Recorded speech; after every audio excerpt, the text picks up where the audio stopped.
Swayam Prabha. Digital India. Educated India.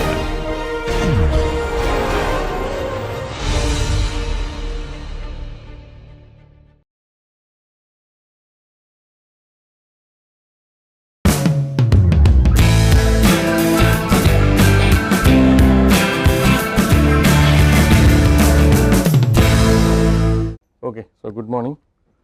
There are three modes of heat transfer, like conduction, convection and radiation, but the basic modes of heat transfer are only two: conduction and radiation, and convection is a special case of conduction where there is a microscopic movement also, right. So we saw the mechanisms of, we explained the mechanism, I explained the mechanism of conduction and heat transfer. Then we also looked at boundary layer theory, a very brief introduction of boundary layer theory and convective heat transfer, the concept of Nusselt number, that is the heat transfer coefficient, Nusselt number, Newton's law of cooling and all that. Anyway, we restrict our attention to conduction and radiation in this course. Convection is not a part of this course. Now in this class we look at the importance of thermal radiation. Why thermal radiation is important? A lot of you will have a general, most people have a general feeling that thermal radiation is important only when the temperatures are high, right. Generally when the temperatures are low we will say okay, radiation can be neglected, and okay, that is the argument generally put forward by many people, okay, who are not inclined to include radiation in their analysis for reasons best known to them. So we will just see, we will just take a simple example and see whether this assumption is justified, that is neglecting radiation in a heat transfer analysis. Then we look at the electromagnetic spectrum, and I will show you some pictures of electromagnetic spectrum and look at the various portions of the spectrum. We will solve one or two basic problems connecting wavelength, wave number, velocity, frequency and all that, and then we will start off with the definition of a black body and properties of a black body. So that will be the route we will be taking. So the importance of thermal radiation, basically the first point is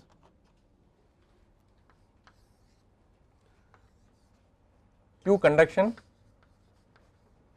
is proportional to delta T. Q convection is also proportional to delta T except for free convection.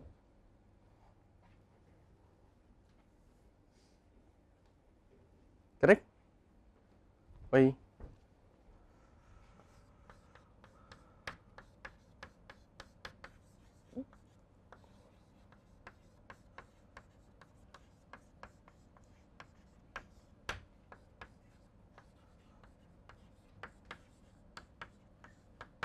Why this?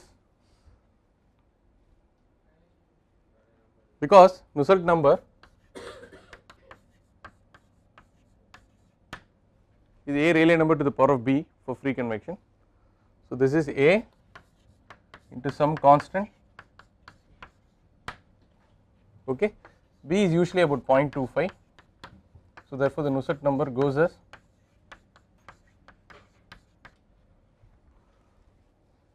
okay. So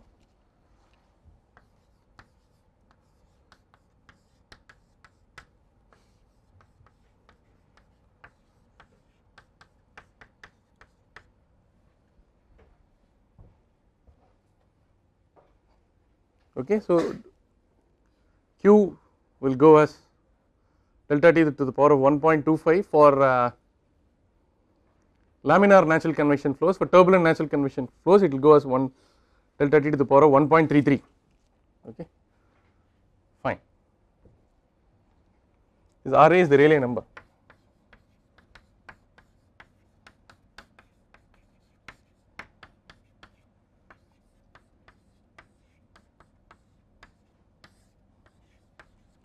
Acceleration due to gravity, isobaric cubic expansivity, which is for ideal gases we can equate it to 1 by T, where T is the temperature in Kelvin, delta T is the temperature difference imposed in the problem, L is your characteristic length, characteristic dimension, it could be length of a plate, diameter of a cylinder or diameter of a sphere, nu is the kinematic viscosity and alpha is the thermal diffusivity, okay. So the Rayleigh number, you can do a scaling analysis and prove that the Rayleigh number is a fundamental dimensionless parameter governing free convection much in the same way as the fundamental dimensionless parameter which governs force convection is basically Reynolds number, Okay. So, it will be actually many times it will be Reynolds number and Prandtl number, but Reynolds into Prandtl, if you combine Reynolds into Prandtl, it becomes the Peclet number, it becomes the Peclet number. Okay. The Rayleigh number can also be written as the product of GR into PR, where GR is a Grashof number. This can be written as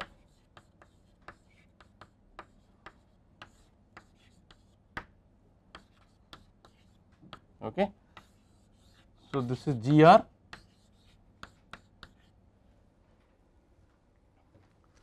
one scientist gets multiplied by the second scientist and becomes the third scientist. Okay, fine.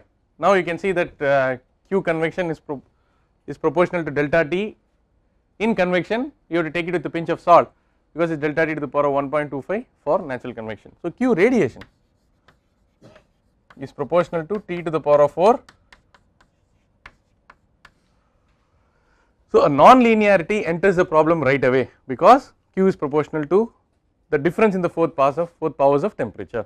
The difficulty with radiation first stems from the fact that the radiated heat transfer is proportional to T to the power of 4 minus T infinity to the power of 4. Okay. So, therefore, its importance non-linearly increases with the increase in temperature. Okay. So, at high temperatures, whether it is an IC engine or a boiler or furnace and all that, then it becomes inevitable that you will have to consider radiation in the analysis. If you are talking about a temperature of 1200 degrees centigrade or 1500 degrees centigrade, there is no escape from considering radiation. Radiation will be the dominant mode of heat transfer. Are you getting the point? In fact, in your boiler, there is a radiant superheater section where the ultimate heat transfer takes place, where the temperature of the steam is lifted, right. In the steam drum, the liquid is separated from the vapor, and then you get steam at a temperature which is just above the temperature at which it changes phase. After that, the superheating is done by the radiant superheaters. Or in a paint baking oven, if you want to coat some tubes or metal pipes, and then these are all invariably baked. Okay, even a microwave oven works on the principle of microwave oven. Basically, there is radiative heating in the microwave region of the spectrum. So, the importance of thermal radiation stems from the fact that the first point is Q is non-linearly varies with temperature. Number 2, radiation requires no material medium to propagate.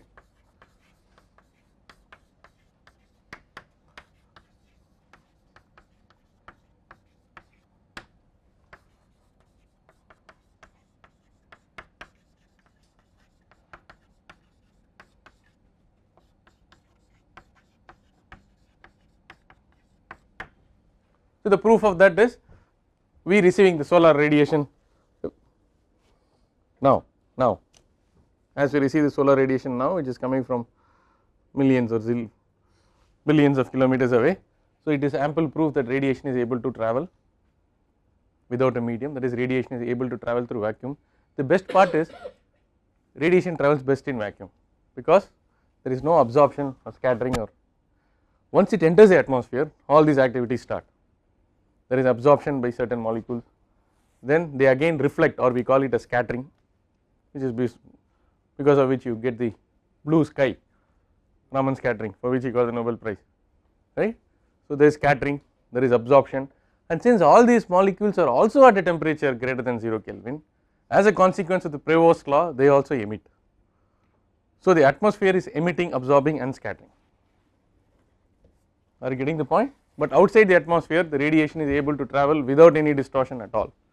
So, radiation requires no material medium to propagate. Radiation can travel in vacuum also. Okay. Therefore, when you travel in a Shatabdi or Rajdhani Express, or when you are traveling by plane, when you are having a double pane window which is used to eliminate heat transfer, right, you get two glasses,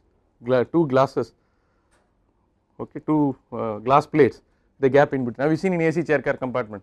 There are two glass plates, in between there is a gap. You thought that you are very smart, you killed all heat transfer, you killed only convective heat transfer, you put air inside. Okay, so the convection is replaced by conduction, but however, even if air is there, when the temperature is sufficiently large, it will set up a natural convection. Forget for the time being that the gap is so small that natural convection does not set in, but these two glass plates are at some temperature, and in between, even if there is vacuum, there will be radiative heat transfer. Okay, so there will be radiative heat transfer in that situation. Are you getting that point? So radiation requires no material medium to propagate, therefore we cannot it is not easy to say that okay, under these media radiation is not important, we can neglect. Okay. Point number 3,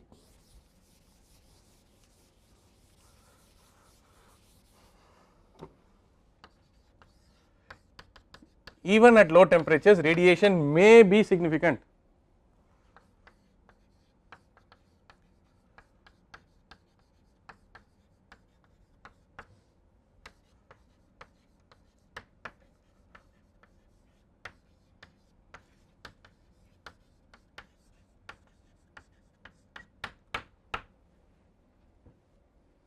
Let us consider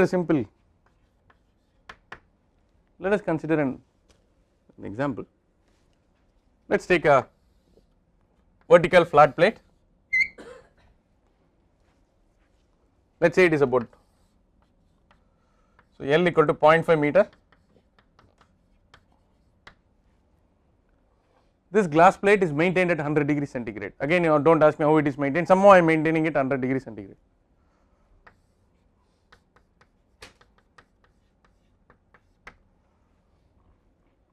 Okay.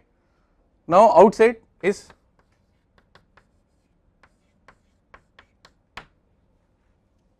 let us say 303.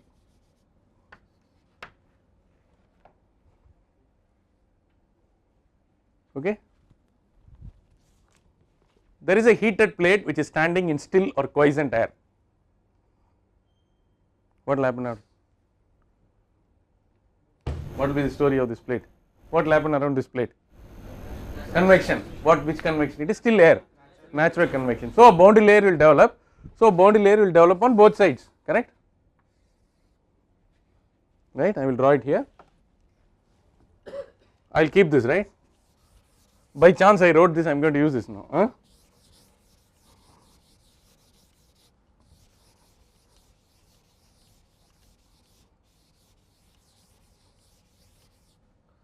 Let us say that the emissivity of the plate is also 0.9, that is it is coated with a black paint. What is the definition of emissivity and how do you characterize emissivity? Is emissivity a function of length, is emissivity a function of angle, and all that will be a part of this course. But now for the time being, let us say that there is some averaged, there is an overall average emissivity which is characterizing the surface, right. Now the boundary layer will develop like this. The beauty of this boundary layer is, now the velocity is 0 here, the velocity is 0 here because it is still air. If it is 0 everywhere, if it is like this, then we have to go home, there is no convection problem. We know that there is a velocity very close to the plate, that is within the boundary layer, so it will go up like this. Okay, this is the velocity boundary layer, right. Okay. Now, what is the heat transfer coefficient in this? So we know that the Nusselt number is given by A into Rayleigh number to the power of B. So this is for A and B will change depending upon the configuration, whether it is a plate, cylinder, or whether it is laminar or turbulent. I will take a very simple well known correlation, 0.59 Rayleigh to the power of 0.2. I think it is a Sparrow and Greg's correlation.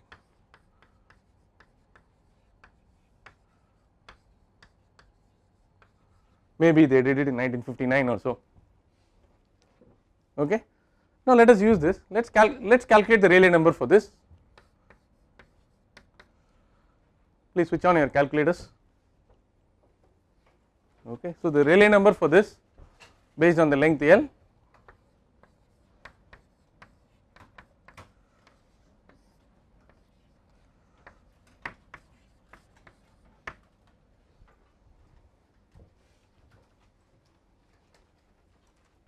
G is 9.81,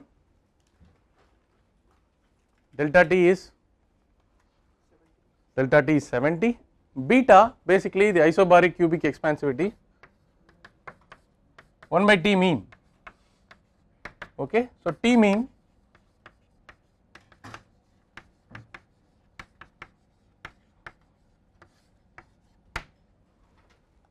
did I make it 303? Okay. What is T mean? Good, 338 Kelvin.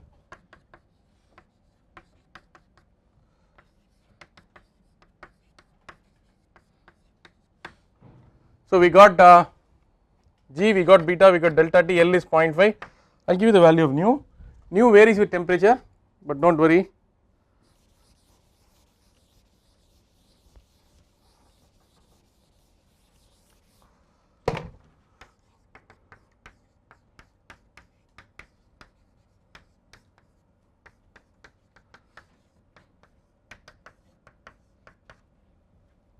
Yeah, just go ahead and tell me the Rayleigh number. It has to be less than 10 to the power of 9 in order that it is laminar. If it is more than 10 to the power of 9, it will begin transition to a turbulent flow. 7 and 10 to the power of 8.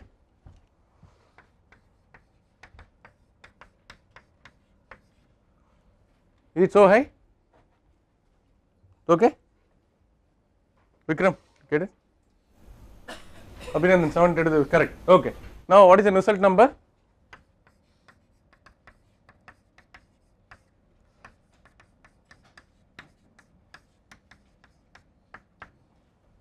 $99, $100, $105, how much is it?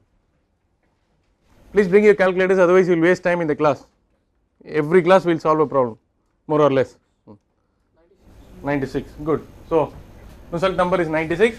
So the Nusselt number is a dimensionless heat transfer coefficient. Nusselt number is given by HL by K. The K of air is about 0.03 watt per meter per Kelvin.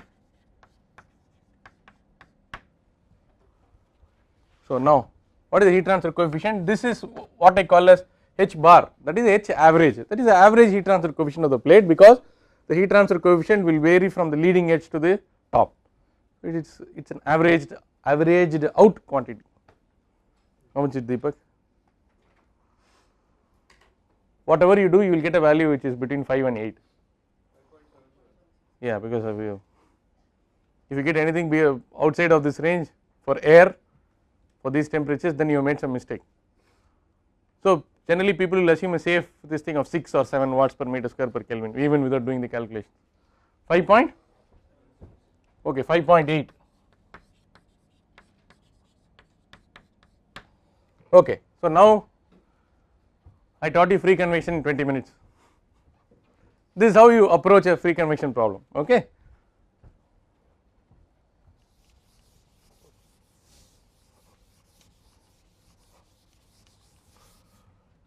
Now the heat flux convection, let us worry only about one side, because both radiation and convection are taking place from both sides. Let us consider one side. So H A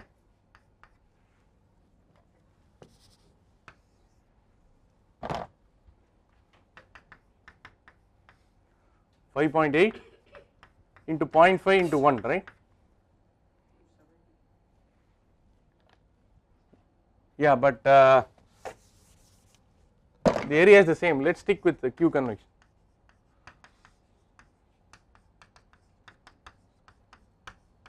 How much is it? 400? 406. Okay.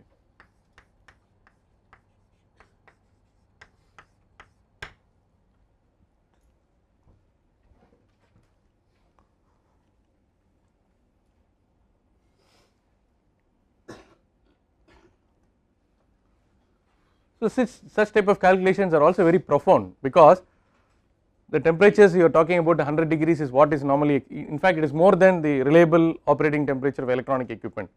Electronic equipment will work at about 80 or 85 degrees centigrade. So if you do all this Rayleigh number business, you are getting 406 watts per meter square. So let us say approximately you have some other situation where H can be 6 or 6.5 or something. The Q convection can touch about 500 watts per meter square. So you are talking about flux levels of half a kilowatt per meter square with natural convection. That is what is possible. If you are talking about a flux level in your equipment which is more than 0.5 kilowatt per meter square, you have to use a fan. The fan, you can also do calculations like this and find out what is the maximum capacity, what is the maximum flux which one fan can withstand. Then you make 2 fans, just like in your desktop you have 2 fans. After that, liquid cooling, jet impingement cooling, data center. I mean in data centers you cannot cool everything with fan. Okay, first the air itself will be conditioned there. will be heavily conditioned, the data center will be maintained at 16 degrees centigrade, so that Q is equal to HA delta T, that delta T also you get an advantage. Then inside the computer you will have all cooling strategies. So you must, as engineers, you must have a feel for what is a flux level associated with natural, how much of flux can be dissipated using natural convection. So the ballpark or the approximate figure is more than half kilowatt per meter square you can't do. You can convert it into equivalent centimeter square, millimeter square and work out the numbers. Okay. Now the beauty here is what will be the Q radiation from the problem, for this problem.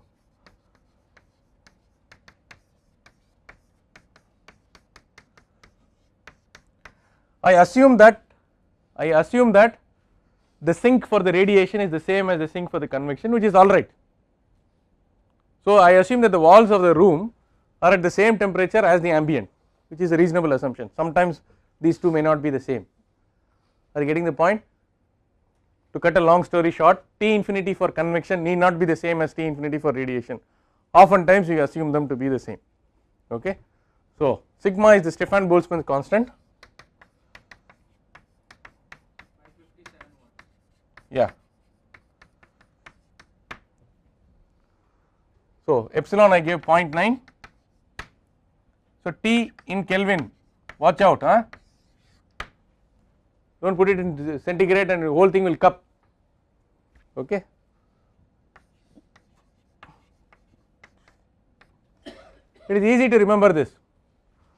5, 6, 7, 8. Okay. 5.67, but you should know where the decimal place and put the minus. Huh? So that is a Stefan-Boltzmann's constant. Stefan guide and Boltzmann was a student, I think. Or is it the other way? Yeah, I think. Stefan was a guide and Boltzmann was a student. Okay. So Stefan-Boltzmann constant is 5.61 10 to the power of minus 8 watts per meter square Kelvin to the power of 4. So Q radiation is,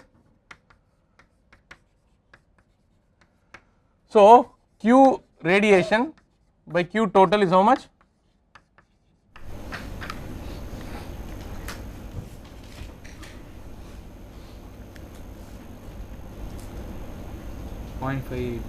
Ah, 0.5.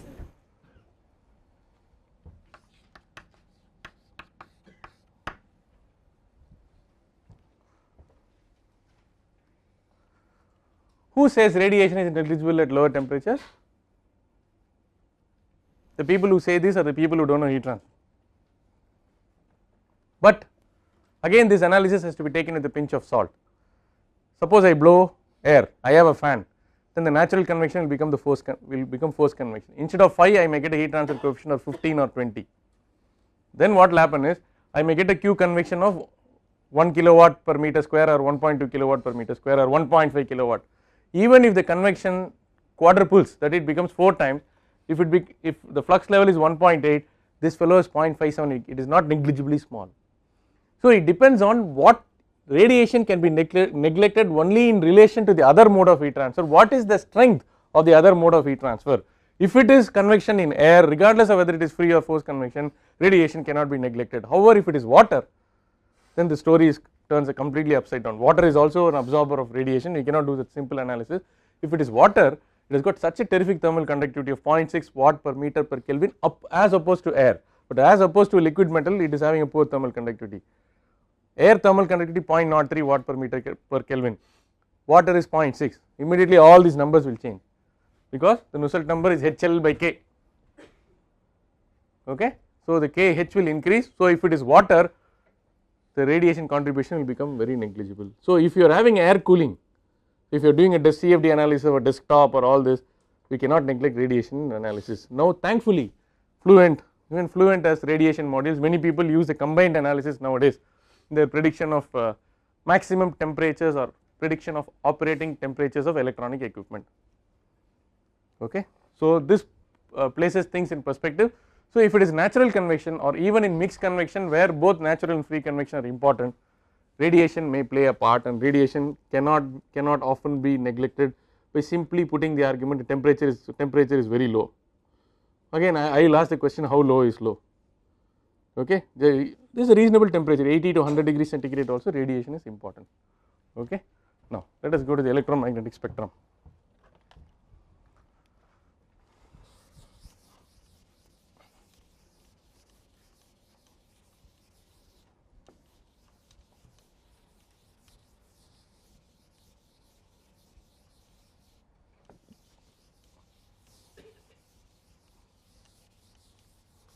So radiation travels, radiation actually there are two.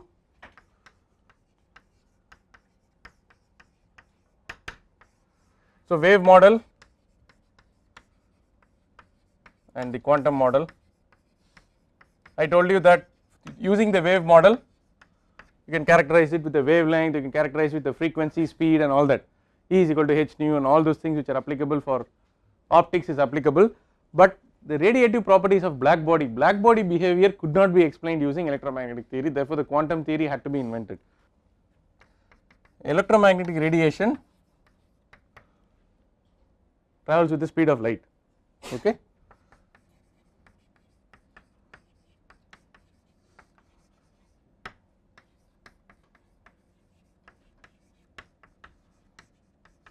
So the C naught, that is the velocity of light in vacuum, you can consider the velocity of light in vacuum to be the velocity of electromagnetic radiation when it is passing through vacuum, 2.998.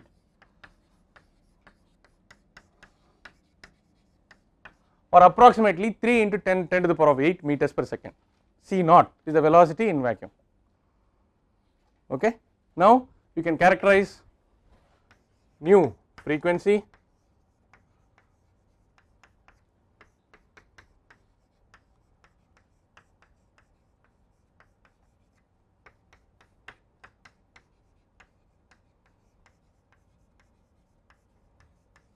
correct, 1 by lambda wave number.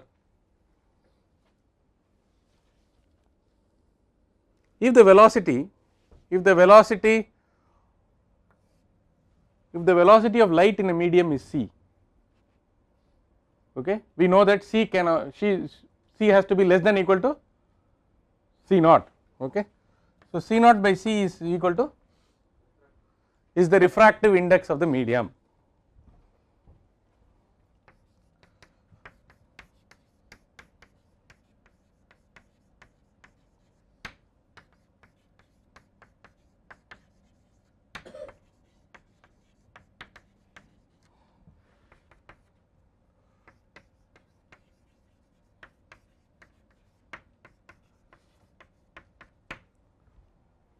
Glass, what is the refractive index?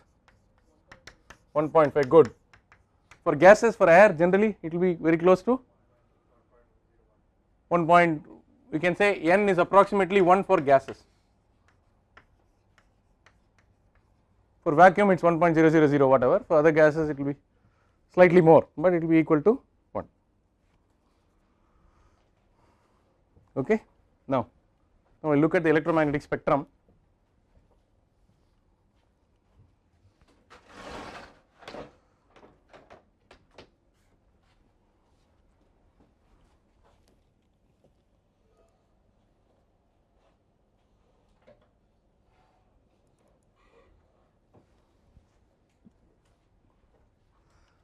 I will host it on Moodle, do not worry, but important things you can copy down, you do not have to take down every detail. If I am using a PowerPoint presentation, I will put that, I will host that PDF or PPT on Moodle, www.moodle.iitm, then you can go to courses ME6200 and click, you can use students, user ID and password, students and open it and then you will be able to see, okay. Now let us look at the electromagnetic spectrum. There are various ways of characterizing it. One way of looking at it is through the wavelength, lambda. You can also look at it from frequency, or these two can be related to get an electromagnetic radiation of such a wavelength or such a frequency, what should be the temperature of a body which can emit radiation of this wavelength or frequency, okay. And this gives you the approximate size, the wavelength corresponds to what is the order of magnitude of the various things you encounter, okay.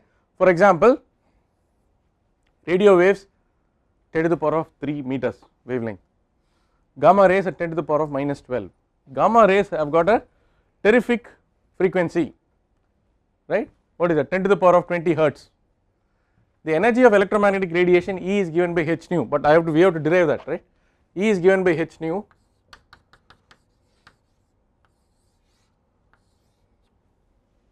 where h is the Planck's constant, 6.6 6.627, 6.626 10 to the minus 34 joules second. Okay. So now look at atomic nuclei. Now look at these gamma rays. Gamma rays have got a terrific frequency, therefore E is equal to h nu is very high. So they are all high energy radiation. So people who are dabbling in this are the high energy physicists. Bob Atomic Research Center, people who are working on the collider, this thing, and people who are doing research, high energy physicists are interested in this. Okay. Look at the other end of the spectrum where the frequency is very low, E is very small. This is used by electronics and communication engineers where E is equal to very small, where E is very small. Therefore, they have to do modulation. There is a carrier wave and then you modulate, then it is sent across, then it is demodulated, and mechanical engineers are somewhere in between this. The ECE guys are here, the physicists are here, we are here. Sometimes we are visible, sometimes we are invisible. Okay. So visible is 0.4 to 0.7, you are either in the ultraviolet or infrared. Why engineers are operating on this? Engineers are operating on this because this corresponds to the reasonable level of temperatures encountered in engineering applications. We do not have billions of Kelvin and all that, we do not do such type of experiments. The only time where we encounter that may be nuclear fusion or this thing, that is also taking place only in the lab. Generally we will talk about a temperature of 500 Kelvin, 800 Kelvin, 1000 Kelvin, gas turbine 1500 Kelvin and so on. So thermal radiation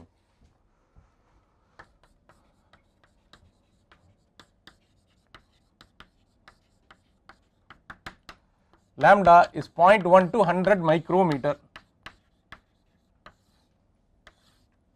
This is of interest to the thermal engineer.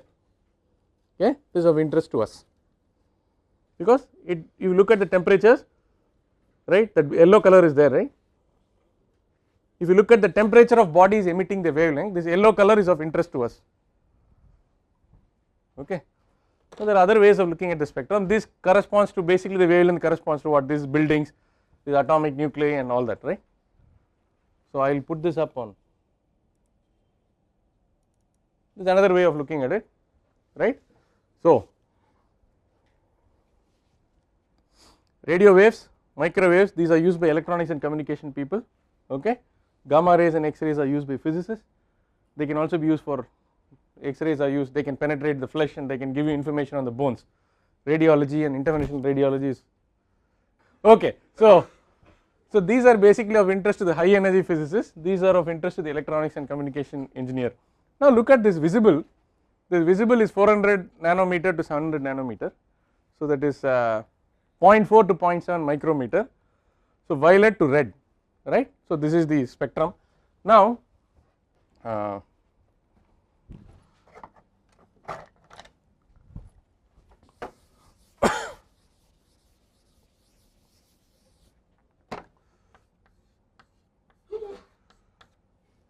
us the 10 to the power of 0 meter, it is too big.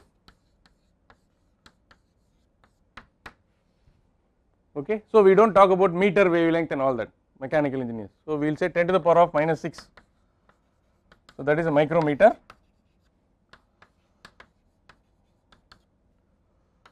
What is this? Nanometer. 10 to the power of minus 10. Angstrom. Angstrom. So we either work with micrometer or nanometer or angstrom. Angstrom we don't, engineers don't normally use, physicists use, I think nobody uses angstrom now, right. We always talk about micrometers. Okay. So this is of interest to us. So that is why I am saying 0.1 to 100 is of interest to us. Okay. So these people will, this one 400 to 700, they will divide it into 255 colors, right, depending on the resolution. In a camera they will put it into 255 colors. So as far as a thermal engineer is concerned, suppose I take a picture, okay, I can resolve the 255 colors, and then if I have a backup of a thermocouple measurements, I will correspond each of these colors to some temperature, and I can use a color map, and I can use a color map as a code for getting the temperature. One of my students is doing PhD on this. There are sheets which are available. When you paste on a surface, if the temperature of the plate increases, its color will change. So this is called liquid crystal thermography. You can come to the heat transfer lab one day, anytime you can walk, you can talk to Pradeep Kamath, my student. There is a student called Konda Reddy who is working on liquid crystal. So we imported the sheets, so it is very nice. So you can get a full color map. So you have to take a on a CCD camera, you take this picture, use an image processing software. So basically it will give a color picture, simultaneously you have a thermocouple and then independently measure the temperature, then you link up this color with the temperature, and in future if this is the color pattern, this is the temperature. Color can also be used.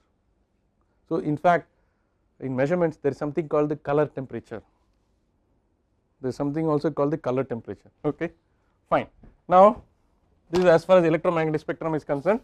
Let us solve some two small problems and close for the day.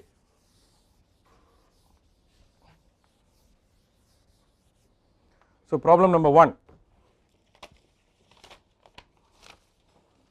Problem number 1, radiation at a wavelength of lambda equal to 3 micrometer. Radiation at a wavelength of lambda equal to 3 micrometer travels through vacuum. Radiation at a wavelength of lambda equal to 3 micrometer travels through a vacuum into a medium. Radiation at a wavelength of lambda equal to 3 micrometer travels through vacuum into a medium with n equal to 1.4, that is refractive index equal to 1.4.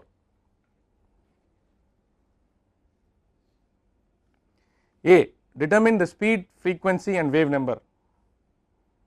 A, determine the speed, frequency and wave number. A, determine the speed, frequency, wave number for radiation in vacuum.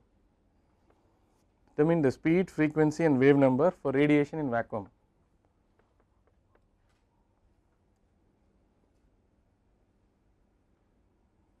A, determine the speed, frequency and wave number for radiation vacuum. B, determine the above quantities.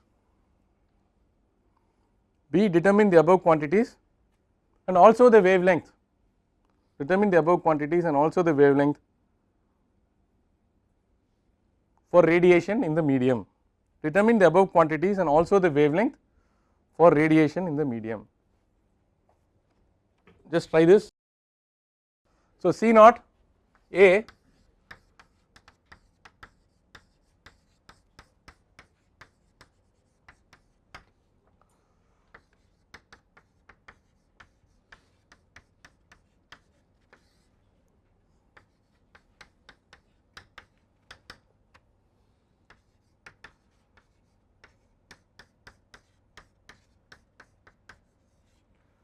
so 9.993 10 to the power of 13 second inverse, that is second to the power of -1, or you can also write it as hertz, okay. Is it clear? Blue is okay? Huh? It's not okay, no? White, okay. Now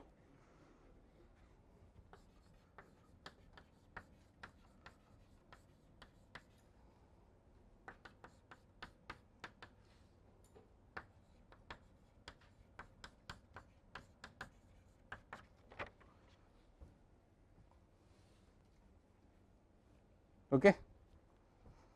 So determine the speed, frequency, speed is this, determine the speed, frequency, wavelength, we have done this, okay. So the beauty is even when it changes from vacuum to medium, the frequency does not change, only the wavelength will change, okay. That is a funda there. So for part B,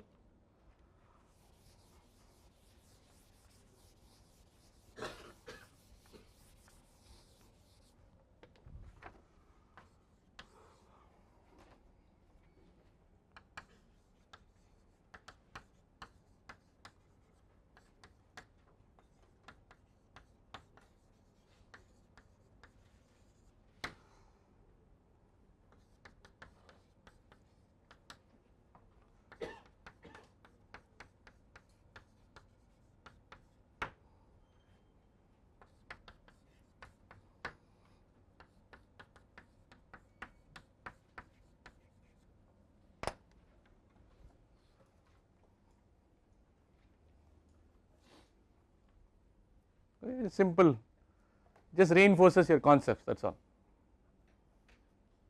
okay.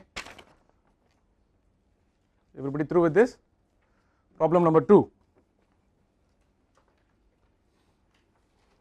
The wavelength and speed of radiation. Problem number 2. The wavelength and speed of radiation. The wavelength and speed of radiation traveling within a medium. The wavelength and speed of radiation traveling within a medium are 3.2 micrometer.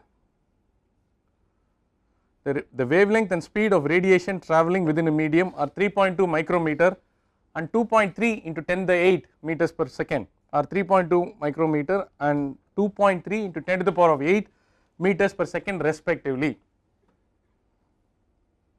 Determine the wavelength of the radiation in vacuum. Determine the wavelength of the radiation in vacuum. Same problem, I am restating it. How many different ways the same problem can be posed? That is the whole idea of this exercise, right? Determine the wavelength of the radiation in vacuum. Just take 2 minutes, finish it off, and then we will close for the day.